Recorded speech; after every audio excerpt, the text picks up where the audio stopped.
Wonderful. So thank you so much for connecting with me. I really appreciate that you took the time, and we had a great conversation yesterday and meeting today, and I'm so blessed to have met you. I know that you popped on the page. I'm not sure how you found Transmutation Proclamation, but you popped on the page, and it just happened. That's so true. I'm still trying to figure that out because I had a friend that was introducing me to several groups, and he said, "Have you ever done live before?" I said, "Not really." He said, "Do you think you could do it?" I said, "Well, I've never done it before." I said, "I'm better with writing than speaking live." I said, "But I'll give it a try." He said, "Well, practice on how to become live." He said, "I'm going to introduce you to a couple of groups." And I stumbled across your group, and I thought that was one of the groups he had sent me sent me to, but come to find out when I looked at the list again, it wasn't on that list. I don't know how I stumbled across it, but I'm glad I did. Yeah.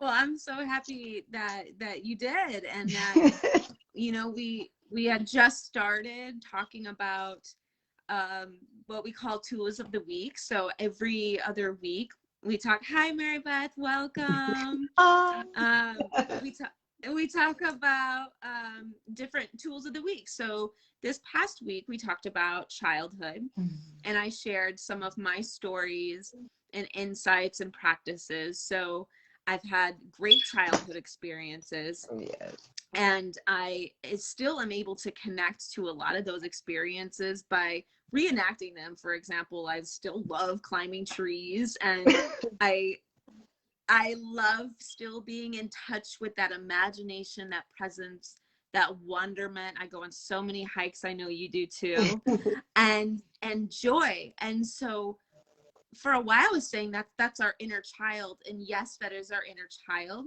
but also I feel that it's extremely innate within our spirit, right? Yes, indeed. It's the inner knowing, inner feeling. Yes. Inner knowing, inner feeling.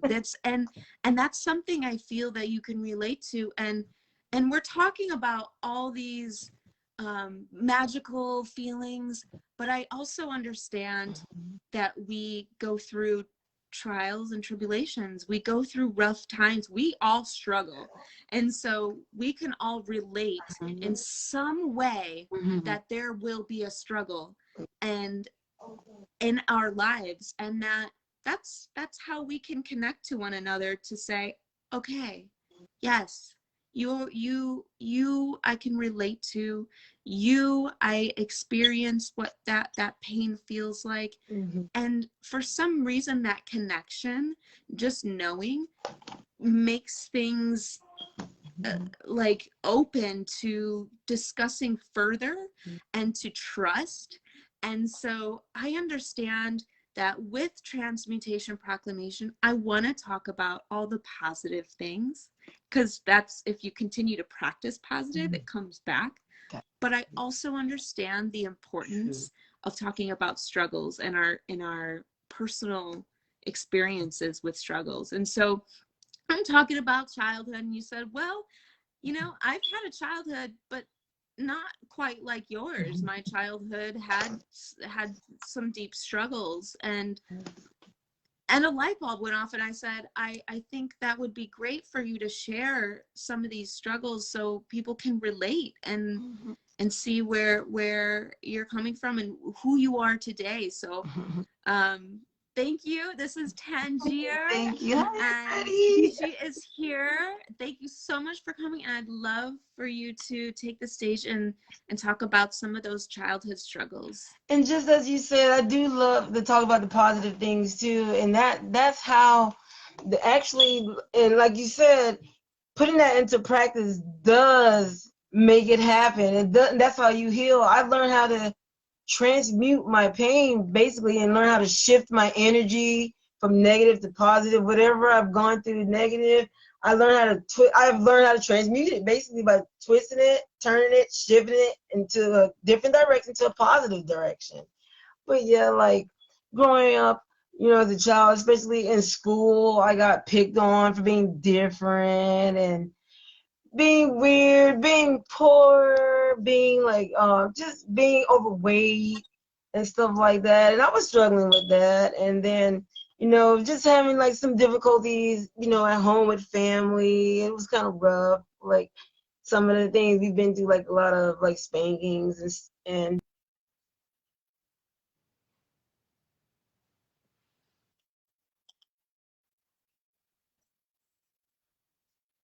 always working. And then my mom, she was usually in the hospital.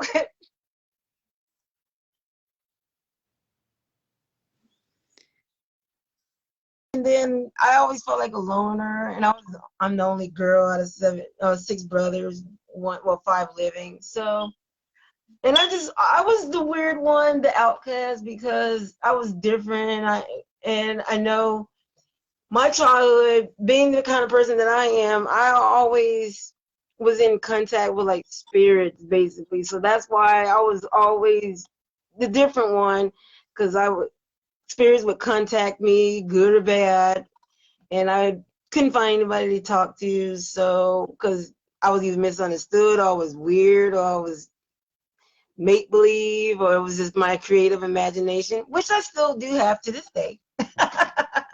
So, yeah, so I was a loner, and I always felt like I had to be quiet. But then I befriended the outcasts and the individuals at school that was going through the same thing. And I was always a pretty good, reader of people and their body language, their energy, their moods, their attitude. I can read things like people didn't say. So I befriended the outcasts, the loners and stuff in school. They confided in me when they felt like there was nobody they can talk to if they couldn't talk to anybody at home. So we kind of like confided in each other. And of course, I always kept their secrets safe with me, and I was always the go-to person. So basically, how I shifted that and transmuted all that as I grew up into my adulthood, I had a couple of rough relationships and like abusive relationships. So, and then I just decided, okay, enough was enough. So I'm gonna change this. I'm gonna if I'm not comfortable with it, if I don't like, what I see, I'm just going to change it. And I feel like I was here to, do something to make a difference in the world, basically. And that's what I'm here to do, inspire people that's gone through struggles. It's okay. You don't have to be embarrassed to talk about like your adversity or what you've gone through. So basically it was a balance of good and bad, in my childhood. And that's what life's about anyway, balance. So yeah, I've been through the rough side and I've been through the good side. So, but I just as I got older and became into my like relationships and decided like certain things I wanted to change, and it starts within. So I said, okay, I'm just gonna change this, and I had a spiritual awakening last year in March, and it just opened my eyes to a whole new world, and I'm like, okay.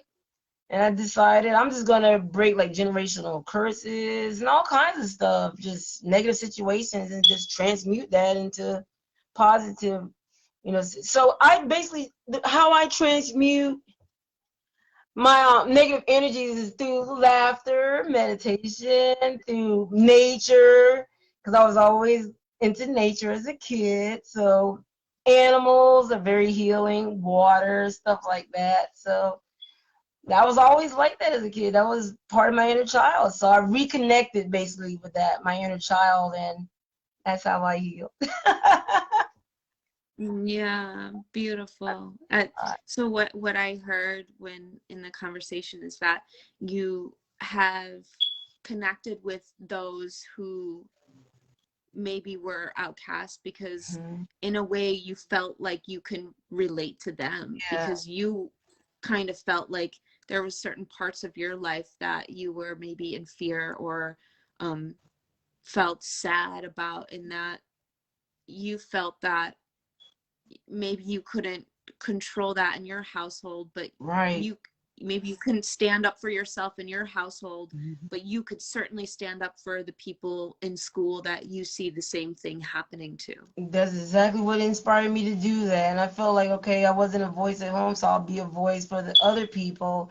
And that's something I like to do is like speak up for people that are like the timid, the outcast, those that feel like they have their whole things inside.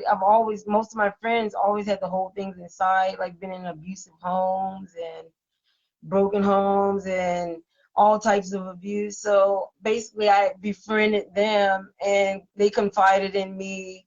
And I feel like I said, okay, I'm gonna change this. And you know, I wasn't heard because I was different. Like I said, I couldn't get my parents to really hear me and understand like anything about me because I was different. And it's like it was a foreign language to them, which I understand because my mom's godly and spiritual, and I was a spiritual kid. Like I said, I was always in contact with spirits and my loved ones and stuff past. So I figured, okay, I'm just gonna, I held a lot of things inside, and I just figured, so I'm gonna basically be there for those that do not speak, because what I feel also, okay, yes, it's okay. It's definitely good to talk about the positive things because if you create, and that invites more positivity into your life. But also, I know that a lot of people do learn also from like the other side, like adversity, negativity, and how did you deal with that negativity, and how did you transform that? Because you don't learn from like perfection, but you learn from basically what others have gone through. So, I didn't have the perfect childhood, but I didn't have the worst childhood either. So I always think of the creative, the bright side of everything. I'm very optimistic. Mm-hmm. So that's another reason how I heal and transmute my energies. I'm very optimistic. I always find the good in every situation, even though it may not seem like it, but I can find the good in every situation. You train your mindset Mm-hmm. to do that, and it improves basically. I know it's It a while improves. too, so but you know. Where did you feel that way as a child? Were you able to find the good in every situation, Yeah, or did it take some time? What was it like as a child when you felt ostracized, or when like you were going through a really rough time at home? What was that like? it was definitely God because I believe in God. So it was definitely God in the universe because I would have conversations. Like I said, I would always hear spirits. I would hear my loved ones pass, my brother that passed as a child. I would hear like everything's gonna be okay, and they would talk to me and come to me in dreams, and so that kept me going. So I'm like, okay, but as a kid, it was kind of strange still because I was like, okay, what is this going on? I didn't understand it as much because I would get like a lot of dream visits and stuff from relatives. And as a kid, it was kind of weird to me too. So that's why I understood that I had trouble connecting with others because they didn't understand that I talked to spirits and spirits talked to me. But my outlet basically was like nature, going for walks, riding my bike. And that's okay, I can do that. That makes me happy. I find little things that make me happy. But we did have a Mm-hmm. lot of good times where we had like family events, going to the zoo, going to the zoo, and we traveled to different places and stuff. So we did a lot of that as a family Mm-hmm. as we got older and stuff. But Mm-hmm. Yeah. so, yeah. And it's really great that you are able to connect to that, because even when talking about like the hardships that you went through as a child, you're still able to connect to those really nice moments. Because from what I noticed through a lot of people who have really hardships is that they tend to forget those good times that they did have as a child, or it like completely Hmm. um kind of hazes out their memory because all they feel was that pain. Right. So the fact that you're able to connect to some positive shows that there was a lot of healing that you've went through in order to like really still be able to see that, to retrieve that from your memories. And the odd thing about me was like, to elaborate on what you asked. Also, for some reason, I just had this ability to be able to laugh. I don't know why I laughed, but I was always like, they called me Giggle Box and Giggles in school. Even in elementary, they said, we're gonna call you Giggle Box or Giggles, Miss Giggle. Cause then I just know, all I know is it felt good. It felt good to laugh, even though I was going through like some hard times. I remember the happy time was just being able to laugh or watch a favorite TV show or something like that. I just always had this inner ability to be able to laugh, and that's how I transmuted my energies as a young child. Basically, is laughter. It's like it was a gift to me, to the gift of laughter, basically. So Yes. that helped me out a lot. And on the other side of that, there was, I mean, I remember growing up and there was a kid on the other side, the streets, a couple streets over, and I had heard that he was not, like, their family wasn't doing so well, that they didn't have very much money. And so, like, me as a kid, I was like, what can I do? And I created, like, I like added some art supplies and I put them in a little box, and I just wrote his name and I tried to put it into the mailbox, thinking that the mailman just knew exactly where he lived. And like, what was I thinking? I don't know. I was like, I don't know, I'll do something nice for him. And of course, like, my friends were making fun of me. They're like, you have a crush on him? Like, no, I feel like I want to support them the best way I can, like age appropriate. Like, you're so young, you know, what can you do at that age? But I look back at that, and he didn't receive it, but I wonder, like, what if he would have received that, what that would have been like. And so I think, you know, what was it like for you when you guys didn't have much, and there was even times that you told me that you couldn't live in the house anymore. Yeah. And there was other places you were living. Yes, we it got a little rough. We ended up, like, we lived in a shelter a couple of times. We lived in, all 8 of us lived in a small minivan, Dodge Caravan, until we was able to get into a shelter. So yeah, we had a rough time with living situations and stuff. But all I knew is, excuse me, sorry. All I knew is I still had this ability to cheer people up and make people laugh.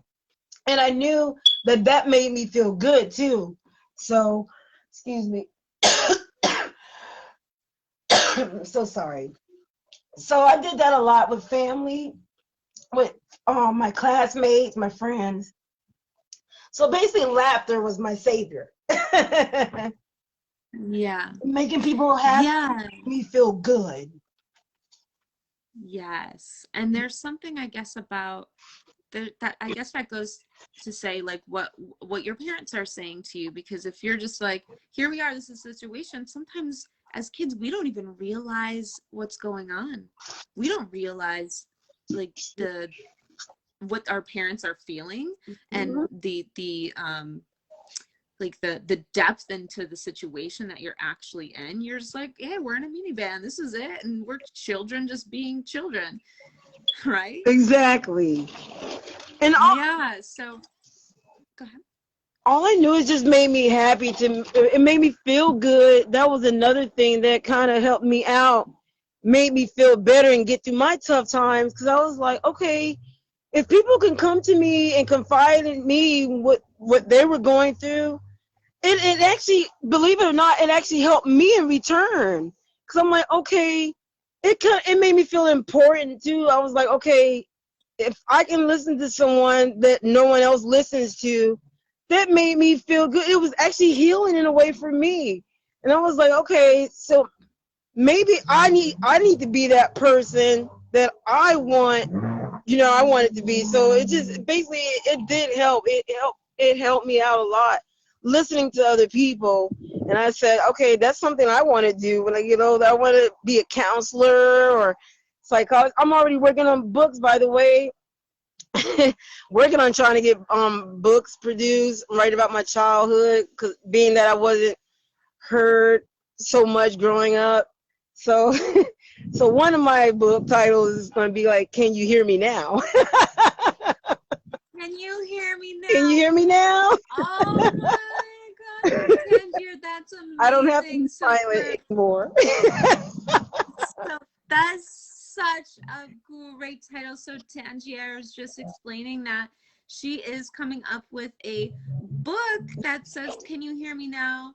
And she will keep us posted on her journey through her childhood and where she came. And so that I'm looking forward to that book. Yeah. And I want to discuss more about what the other special things you do for other people. But I also want to hit on the subject of your childhood, because we'll kind of Yes. get into your childhood a little bit Exactly. more, and then we'll start to take the process forward. That's fine. And so thank you so much for all those hearts, Tangier. I believe that's how you pronounce your name. Yeah. I don't know if you can see, Tangier, the people typing in. Not really, because I don't know the way my phone's set up. I Okay. can't see. I just see you. No worries, no worries. So if I respond, it's because someone's typing in. That's fine. So what I was saying was, we talked about some of the struggles, such as like not having enough money sometimes living in a minivan, and just kind of being an outcast. And I think we can relate I think everyone in some way can relate. Mm-hmm. But also, you didn't just feel like an outcast because of what the situation you were in, but also because you were connecting, like you had these natural, beautiful gifts that you were connecting to spirit. Yeah. And that's confusing as a child, because you almost think that everyone is on the same page. Yeah. And then you realize that not everyone is that connected yet. Exactly. Or wants to be connected. So it's really confusing. And then you know, it's like, please understand me, and they don't understand, and you're hoping that adults would at least understand and listen, and that's not always the case. Yeah. And on top of it, we, you know, a lot of people have parents that are from a very different generation. Yeah. And the way they treat us are very differently. And what we call now as abuse, yes, was not called abuse as you know, many years ago. It was called discipline. Yes. It was called getting a beating. Yeah. And now we know that to be abuse. Yes. And I've certainly had friends that have been through abusive situations. And one situation in particular I can think of was when my friend's mom was hurting her. Yeah. And I wanted something so bad to do something for her. And I told my mom, and my mom was like, she was a nurse. She was like, I'm going to help you, whatever you need. And she like called this girl's mom and was like, hey, I'm not taking her over to your house unless like I know exactly what's going on. Like, you're not going to hurt her. You're not going to touch her. And so that was really cool to see my mom stand up for my friend and trust us that this was going on. And that was beautiful to see from my side, like caring for them. Now, I don't really know what it's like to be on the other side. Yeah. But Tangier, you know what it's like to be on the other side. Exactly. I didn't have a whole lot of support, well, from like my dad at the time, and my mom. She's very well, because I can understand, because my mom was the spiritual one too, the godly one, but the two of them were still kind of struggling on how to deal with each other, when my mom was more like the spiritual one and my dad wasn't. So them two trying to integrate their beliefs and stuff, and then also, I guess, raising us, you know, with their two different backgrounds and stuff like that. So it was kind of tough. So it's like, you know, they did the best they could with what their knowledge and their generation and how they were raised and stuff too. But yes, yeah, like the physical, like spankings and stuff, it was rough. It wasn't easy, it wasn't pleasant, but yeah. But I just knew I had to like stand up for people that's going through the same thing. So I would like basically I was like this little mini counselor to my friends. Like if I see someone that needed help, I would help them. And I know, and that's what made part of my childhood, most of my childhood, happy too, because it made me more happy because just helping someone, just being there for someone, because I could relate. And it was just this inner being, basically. It was this inner feeling, something to just do, and it's who I am, basically. It's who I am. So when I went through the rough times, I basically knew how to just go to myself and know how to. I was basically learning how to figure things out myself. So Yes, and you had, again, to bring this up, you had 6 brothers. yes, and I'm the only girl, and I'm the second oldest. And the only girl. That's just, wow. That's such a big family. There's 2 brothers and 2 sisters in my family, so it was definitely like a big family, but you guys definitely, you went on that one. That's a big old family. I'm just trying to plug my phone in right now. Oh yeah, no, mine. Make sure. Let me plug mine in. That we get enough juice and all these technology. While I move around. Okay. All right. I'm juiced up. All right. So okay. So all those things that you've been through,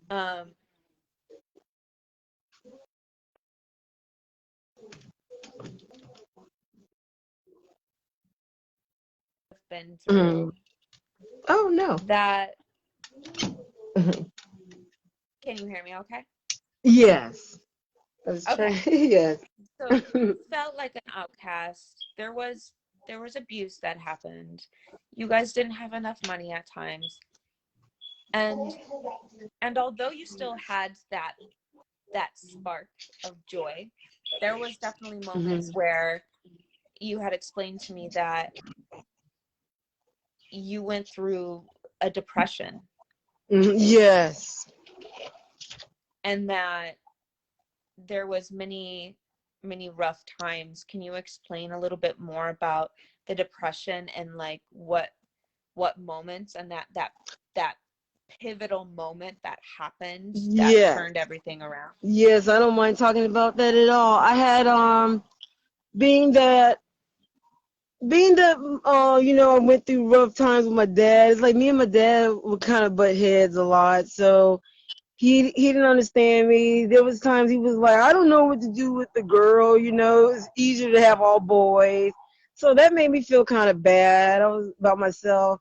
So I had a kind of like a bad image about myself when he was like, I'd rather have had all guys, all boys, but your mom wanted the girls. So I was like, okay, well that didn't make me feel good. So basically I went into depression when I went to school, and like I said, I was the outcast. I was picked on too, besides going through that at home. So I just felt like, okay, I'm just not important. I'm just unwanted, basically. So I went to I would go to school and I would just come home and just lock myself in a room all day except for to eat dinner. Then knock on the door, and my mom was like, "You don't never come out the room." She was very, wise, godly person. She was intuitive, but she was kind of wrapped up in my dad because of the drinking and all that stuff. So she was dealing with him and raising the kid. It was rough. So I would just go in. I said, okay, I'm just gonna make it easier and just remove myself as much as possible, stay isolated, so I won't feel like I'm a bother to anybody. So I would go lock myself in the room. So one day, I guess I was just tired. I was frustrated because I felt like I wasn't being heard. And I guess I said, okay, well, there's really no point in me being here at a young age too, doing that. I think I was 13. I was 13, or it might have been around 16. But there was so much going on. So I went to the room, and I had a friend that looked old enough to buy alcohol, unfortunately, brought me a fifth of Jack Daniels, and I took 20 p.m. Tylenol PMs I said, I'm just going to just end this. And I said, if I have a purpose, I said, God, I I was brought up that there was a God. I was told there was a God, and I believed in God because I did, like I said, I did hear like spirits, and I would get dream visits, but I still didn't know what all that was. So I said, well, God, if you care about me, if there's a reason for me to live, then let me wake up from this. If there's not a reason for me to live, if I don't have a purpose, then just let me go peacefully. So I took my 20 Tylenol PMs and I drank the fifth big old bottle as a teenager of Jack Daniels, fell asleep, woke up probably 2 hours later, well rested, like nothing happened. And the song that was playing on the radio was Someone Saved My Life Tonight by Elton John. I said, oh my God. I said, I do have a reason, a purpose to live. I said, I would never ever attempt suicide again. Since you brought me through this, you heard me, you listened to me. So it was like someone listened to me. So I knew I would be okay, and I knew I would make it. I said, God, listen to me. So Yeah. I said, so now I know my mission as I got older and I saw myself helping people with their struggles. I said, okay, that's my purpose then, is to be there for people, is to help people, you know? Yeah. Yeah. And like such like thank you so much for sharing that, because that's a deep story. You know, there's story of struggles, but when you're saying like I don't think I'm ready for this life, like I don't think this life is for me, Yeah. and you say, hey, if anyone's out there, like please man, please, like Yeah. just let me know. Yeah. Otherwise, like we'll try again next life, or we'll do some whatever else happens to us after that. And you had a big sign, you had a huge sign that you're able to wake up and say, whoa, I'm still here, and not only am I here, but I'm listening to this song that's just at the most perfect moment, that just says I was like, I need to be here. I said, wow. So then, my mom understood. She believed me, and she felt bad. She said she knew something was wrong. So she wrote me a 5-page letter, and she was like, I can't lose you. I already lost one child. Like my brother, he died a week and a half after he was born. He was a twin to one of my other brothers. So my mom said, I can't lose another child. But she was so, caught up with, my dad and his struggles and his personal issues and what he was going through and what she was dealing with him. So she didn't mean to neglect me. She was just going through a lot of stuff with him. And, he was still trying to, I guess, he was trying to figure out who he was because he had a rough, abusive childhood, and he had to leave school when he was in 6th grade and help his diabetic mom, watched her, pass away and all this stuff. So he was kind of like angry and frustrated. So it turned into drinking. So then it was part of the family unit, the drinking and the violence and stuff. But then he would try to do nice things, to try to get us to bring the family together and be happy. But he was struggling. So that's why I don't blame him now. I don't blame anybody. I forgave everybody because, we're human. We've all done something to other people we may not be proud of. And I don't blame any of this. This is why I'm the person I am today, because I've learned from the hardships in the past, the rough times and negativity. So I basically decided I want to do something different and change things and just make it better. And now, like, we have a good relationship now. I wrote him a letter That's when I got here, and I say, this is why I was rough as a child. I felt this way, I felt that way. And he said, like you said, sometimes people go through stuff, and he said, I didn't know that's why you stayed away from home that many times for so long. He said, I didn't know that's why you was hurting me. I said, because I feel like you didn't listen to me. So now that he listens to me, everything is like it's better. I decided I was gonna heal either way, because I forgiving. mhm. Forgiving is there's a good way to heal too. Just forgive. Forgive. Yes, yes. And forgiving the others, but also forgiving yourself. Yes. That's a huge one, and that's one we forget often to do. And yes. it's like, it's so beautiful. Yes, there was that pivotal moment in that room. You woke up and you're like, okay, obviously I'm supposed to be here. Yeah. But also, like, you lived your life, and then what happens to us when we go through traumatic events is slowly throughout our lives, things start to come up. Yes. Like little patterns, little things here and there that start to kind of come back around, and we're like, what is this about? And so what had happened was you were in relationships. And can you explain a little bit more about the relationships that was coming into your field? Yes, I ended up taking my childhood into like my relationship, and I find myself getting like abused the way I was like in my family unit. And I'm saying, okay, because I didn't want to say anything because it was out of fear. For one thing, I didn't say anything out of fear, or I didn't want to expose anybody or make anybody look bad. So I figured out that's another reason why I felt like I had to be quiet. I wasn't allowed to say anything. I was like, because I heard that word a lot growing up too. Shut up, shut up. I'm like, okay, so I can't say anything.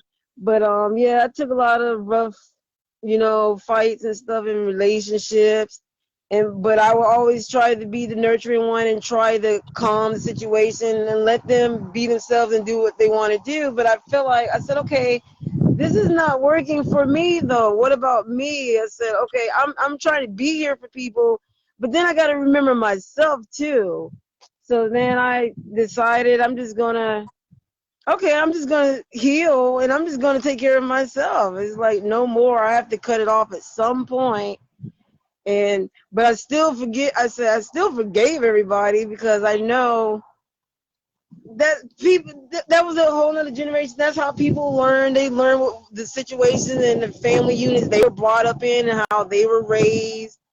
So, but I mean, I know it doesn't make it right, but it's just that it doesn't make it any better dwelling on it and like just saying, keep dragging it and dragging it and dragging it. And this is like, just go ahead and just forgive them. And I'm just going to transform and change myself and change the way I do things. So basically, I had my spiritual awakening last year. So, and that transformed my life big time. Yeah. So instead of saying, oh, this keeps happening to me, they need to change, you're saying, wait a minute, the abuse keeps coming into my relationships. I need to change. Yes. I need to change this. And so you left, like you broke off all the other like relationships that weren't healthy for you. And in about, what was it, 3 months or within the year, boom, like you're like, all of a sudden this awakening, all these qualities, all these beautiful things that like these spirits were trying to like knock on your door as a child and have you connect to, it's coming back full force. So that's like this awakening you're talking about. And can you tell me more about the awakening? Yes, in 2020, I remember around March, I started feeling like I'm the person that always attracted like negative people that were just dead set on being miserable and angry and negative all the time. And I was kind of like the doormat, as I've always was growing up. I was the doormat, the pushover, or the one you come to and listen to and just dump all your problems off on, but also take it out on me. I didn't mind listening to people, but when it comes to taking it out on me, that's when I was like, okay, this doesn't feel so good because I've gone through this so many times. I'm like, when am I going to learn? And I was like, it's one thing to listen to people and tell people your problem, but when they started taking it out on me, I was like, okay, I've dealt with this almost all my life. So I was like, I just can't do this anymore. And then that's when I started hearing the voices say, time to change, and I was talk to God because I knew He was the one person I could listen that would listen to me. And I said, I'm just tired of going through this. And he said, well, time to change. But so my spiritual awakening it's like I woke up on 11/11 last year, November 11, and I was like, it just hit me. I just woke up different one morning. I'm like, wow, I feel good because I was healing from a relationship that I just got out of. So, sorry. So I was healing out of a situation or a relationship I was in, and I was like, okay, I can't do this anymore. I gotta take time for myself. I need a change. When I asked for a change, sure enough, God, the universe, they helped me change. And that's when it started awakening me to my full force of the spirits channeling me. I'm like, what is going on here? And I would hear all my relatives and friends in heaven. I'm like, wow. And it was we're guiding you throughout your path. But my husband that passed away in 2018, we had our rough times. We had a really rough relationship. But a year before he passed, he started changing big time, and because he became disabled and almost deaf and almost totally blind. And I was taking care of him, and he said, "You're a beautiful person." He said, "I'm so sorry for everything I've done to you and all I've put you through." He said, "Don't ever let anyone else kill your spirit." He said, "You're a good person." He said, "I've just been through a lot of stuff growing up in my childhood, and that's how me and him connected. We related." But he said, "I'm so sorry." But and when he passed, he had a heart attack. So because he was taking all kinds of medication, and he just stopped it all cold turkey. His body went into shock. He was just tired. So when I walked in the door and I saw him, and then I called the ambulance. They tried to resuscitate him. And then they put a sheet over him, and then they said, "Wait, did you want to say your last goodbyes?" I said, "Yes." I pulled the sheet down, kissed him 3 times. He jumped up on the 3rd time, and he went, blew his breath into me and fell back down. And I asked them, "Did they see it?" They said, "Nope, no, ma'am, that's impossible." I said, "No one saw that." So basically, he blew his last breath into me. He let me know he was still going to be with me. So he helped me through my spiritual awakening last year, because he would come to me in dreams and say, "We're going to be guiding you," and stuff. And he comes to me all the time and let me know when things are going to happen. So I'm very connected with the spirit world. And that's how I get through a lot of things too. And it's so amazing that I was as a kid. It's amazing how we can connect to different spirits, ghosts, whatever you want to call it, those who have passed on.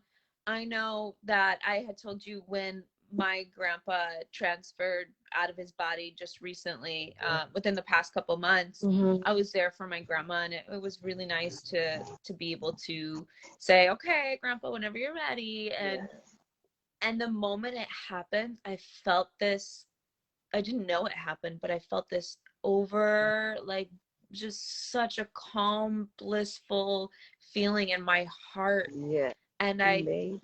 and then 5 minutes later, my grandma got a call and said, my grandpa had passed on. And I was like, "Oh, I know, that's my grandpa." It just felt like this beautiful auric wave that just went throughout my whole heart and my whole being and I just felt the most blissful feeling, and I knew that was my grandpa. So they're out there. Yes. They're sharing signals. They're sharing signs. There's all sorts of ways we can connect, and some of us are wanting to connect more, and some of us just naturally have that. And you have had that since childhood. So this is now coming back, and now that it's coming back, your focus has been more about, would you explain a little bit more about your focus now? Yes. And another thing too, also, I was thinking about something, going to my childhood, when you asked, like, how did I deal with also the struggles with being poor and not having much, I've always been, which is a form of transmutation, I've always been able to learn how to twist things basically and make it work out for my good. Like if I would have like one skirt and then I would turn it into like a dress, or I'll do something else, or I fix it up some kind of way. My mom was like, was that one of your skirts? I was like, yeah, I turned it into a dress. I will always do some kind of way to transform something. It's just weird. But yeah, so basically my focus now is I've healed basically. I really have.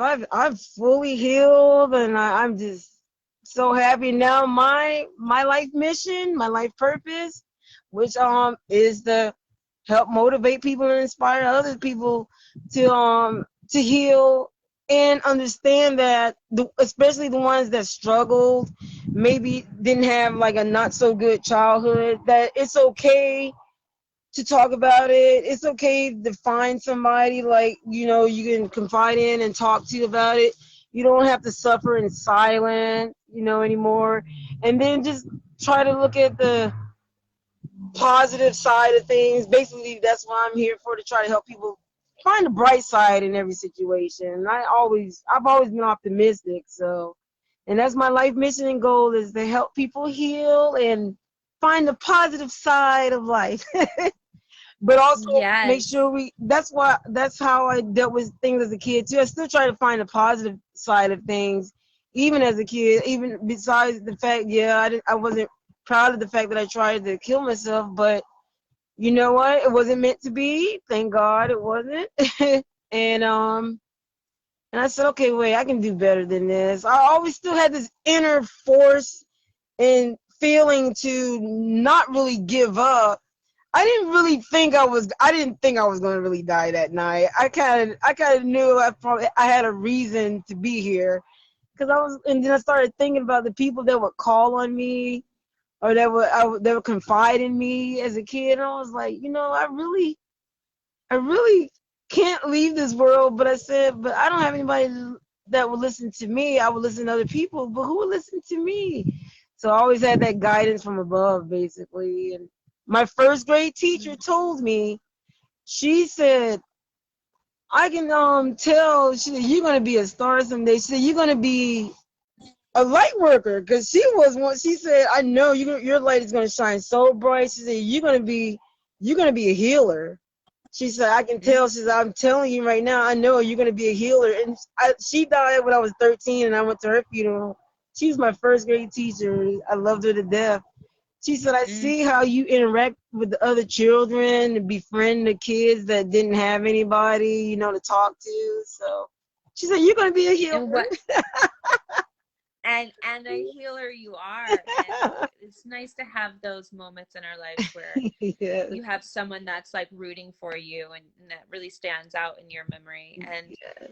and so in what ways, like, can you explain in what ways do you support healing and helping others? Well, see, a lot of people tell me, based on what everybody tells me, that I'm a energy healer too. I'm an energetic healer because of basically my presence. A lot of people say just you being here just makes us happy. Just being around you, your aura, your vibe, and my smile, my laughter. And I also like to do volunteer work and try to, I love working with kids. Like if I used to go to like orphanages or children's homes, and with my church group in the past, and we would do activities with the kids, and especially around the holidays when they didn't have family, they're in an orphanage and stuff. So we would do activities with the children. So I'm inspired to do that too, like to go around and help the children, especially the children, because I want the future children in this generation to not have to grow up, dealing with, broken homes and stuff. So that's why I'm breaking generational curses, relationship, curses and all that stuff. And I just want to be there for the broken children and adults. So that's my focus, and my mission is to help people and heal people. Do something. And help and heal. That's right. And so there's so many different types of gifts out there. There's there's empath, there's channeling, there's there's tarot cards, there's crystals, there's, Yeah. you know, spirit, there's prayer, there's mantras, there's songs, Meditation. there's music, there's meditation. There's so many Yeah. ways that we can help others heal. And so I know Music. that you just got music. Oof. I have a Like, music. haven't you ever heard a song that you just felt like your heart could just so fly to the skies? Like, amazing. So I know that you had discussed that you have these empathic abilities where you feel and you sense what's going on, and you allow others to, you're very calm and nice with others, that makes them feel comfortable and allows them to open up. Exactly. Which is like such a beautiful form of healing. And that, is there anything else Definitely that music. you pay attention to? Yeah. Music. I have this music telepathy going on. I would get all kinds of songs in my head, and I'm like, what's going on here? I said, wow, I got this music, but music definitely makes me feel good. So music. Also, I wish I'm going to try. I know people say you can do anything you want to. I'm trying to do something in the music, learn how to play my acoustic guitar that I have. I want to learn how to play the piano because I know music is very healing. And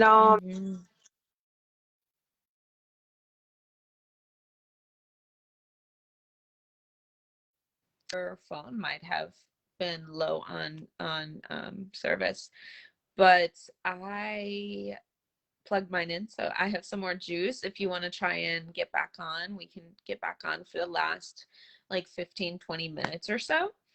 Tangier has been such a blessing to meet her. I know that she's been through a lot of struggles going on. Yes, healing with music, crystal stones, herbs, yes, all of it. Thank you for sharing that. There's so many ways to heal. And something that Tangier shared with me is that she listens to angels, and she's very connected to the etheric realms. And no matter what you believe, I think the point of it is how it makes you feel, and how she can help in that way. And it comes at the most perfect time, and just like a good friend calling you up and saying, like, how you doing, and I'm here for you, just when you least expect it. So she has a lot of gifts that are really starting to come out more and more. And it's amazing to witness that. And I see a lot of parallels between us, and that we are both learning the acoustic guitar and both coming into the healer side of ourselves. I offer Reiki healing, also offer life and visionary work to help guide people to reaching a fuller potential for their mind, body, and spirit. So, you know, mind, I was in psychology. I did cognitive behavioral therapy. I didn't do that therapy, but I've learned about that therapy. So we would focus on that as far as the mind goes, and way to help heal the mind through other forms of healing modalities. There's other things like that I offer. So like the ultimate elixir and the mushrooms, things that are superfoods that help you actually create neural pathways and better brain function. So it's another thing that helps the mind and the body. And exercise, meditation, there's so many different practices that I would help guide and customize to fit whoever's needs. So it's just fits perfectly. Tangier, do you want to hop back on? Cooking for others. I got disconnected. Yeah, I see. Okay, let's see if we can hop you back on. Add. We're gonna try and add you back on here, and we'll finish talking about. There you are. Hey. But as you were saying, cooking too. I love to cook. Ooh, cook it. What's the last thing you cooked? Today, well, I cook okra, like roasted okra in the oven. I'm on this green diet, and I realized eating healthy also improves your energy and your health and happiness. It actually affects your happiness, what you eat. So I like to cook for people too. Absolutely. Yes, okra's good. I love okra. I like every green All the vegetable greens. there is. It's really amazing what a diet can do to really like put us back in a better mindset. I know that there's times where maybe I'll drink more like caffeine, maybe even if it's tea with caffeine or sometimes coffee, Green. and then I realize that I'm actually more tired. It doesn't help. And now that I have like this amazing elixir that has superfoods, alkalizing greens, mushrooms, everything that really helps support exactly what our body can take in, all the nutrients, so our body can absorb the nutrients and it can help the other nutrients get absorbed, activating, and then it helps with digestion, brain function. And so getting onto that, and I feel like a boost in energy, you know, towards the middle of the day when you start to kind of feel that low vibes. Yeah, I take some of this and I just feel so much better. And then moving our body, oh, there's so much, and those will be discussed later on. But I want to get back to your connection. I had mentioned that you had connected with different angelic beings, and I'm wondering if you'd like to share more about that. Oh yes. I'm basically with my spiritual awakening, my activation upon my gifts. Basically, my gifts were activated on November 11th last year, and I started. It just fully awakened me to the spirit world. I know a lot of people, some people don't believe in it, but I had an astral visit, and I didn't know what was going on. I was like, "What is this?" I was sleeping. I had to get up and get ready for work, so I was slowly waking up. And I felt this energetic pull. I'm like, "What is going on?" It was scary. It's like someone was trying to lift me out of the bed. I'm like, "What is going on?" So then, next thing you know, I find myself like getting pulled from the bed and started floating up, and then I just apparently I passed out, or I guess, you know, having the out of body experience. I woke up in the angelic world. All I saw was angels, and I'm like, rainbows and all kinds of stuff. And I was here like, now welcome to your new life. And I was like, what is going on? So then I find myself waking back up. So I got to get ready for work, whatever that was. I looked at my email. I was checking my emails too. And in one of my emails, I had this psychic lady in my email inbox saying, "Congratulations to your first astral visit." I said, "Oh my God." I said, "What is going on?" So I was like, wow. So now I get channeled by angels, the spirit world, my husband that passed away, my grandma that passed away last year, all my relatives now, they channel me like 2 or 3 times a day sometimes. I get visions, future events. I'm like, wow, what is going on here? So they're guiding me and they're helping me help others. They say, we're going to guide you. You living your life mission and your life purpose. We told you you had a purpose. Now, that vow I made to, if I woke up from that suicide attempt, that I would live my life purpose, and I did. And they said, we're going to help you now. We're going to guide you through it. So I'm like, oh. So Beautiful. It's so nice. So I am so looking forward to the time where you feel like you're ready to Yes. do these things live or record, Yeah. or like share these things, Okay. either through whatever website or Facebook, or you open a business or whatever it is. Yeah. I'm so excited for you to be able to offer those connecting to the loved ones, connecting to the spirits that allow you to express what they're channeling through you, so that they're offering advice and you're acting as a conduit, and and you're sharing that, but also you're sharing your personal, like, lovely bubbly self, which is so healing in itself. And so you're creating your book, and your book is called, it's going to be called Can You Hear Me Now? Yes, that's just one of them. That's going to be about my childhood. I'm going to do a book about my journey too, my spiritual journey and my healing process. All that's going to. I'm trying to at least send out 3 books. One of them's going out this year. So, and then I'm trying awesome. I would like to start a website too, my own website, and a blog or something about my journey also. Just a healing thing, something like self-help stuff for people to come to when they need like healing and stuff. Anything to help humanity, I'm for it. I am so excited, and I hope everybody, this is Tangier, and your last name's Lloyd. Is that how you pronounce it? Yes. Lloyd, and you can find her on Facebook. You can also find her, you started a page called Transmutation Healing. Yes, Transmutation Healing.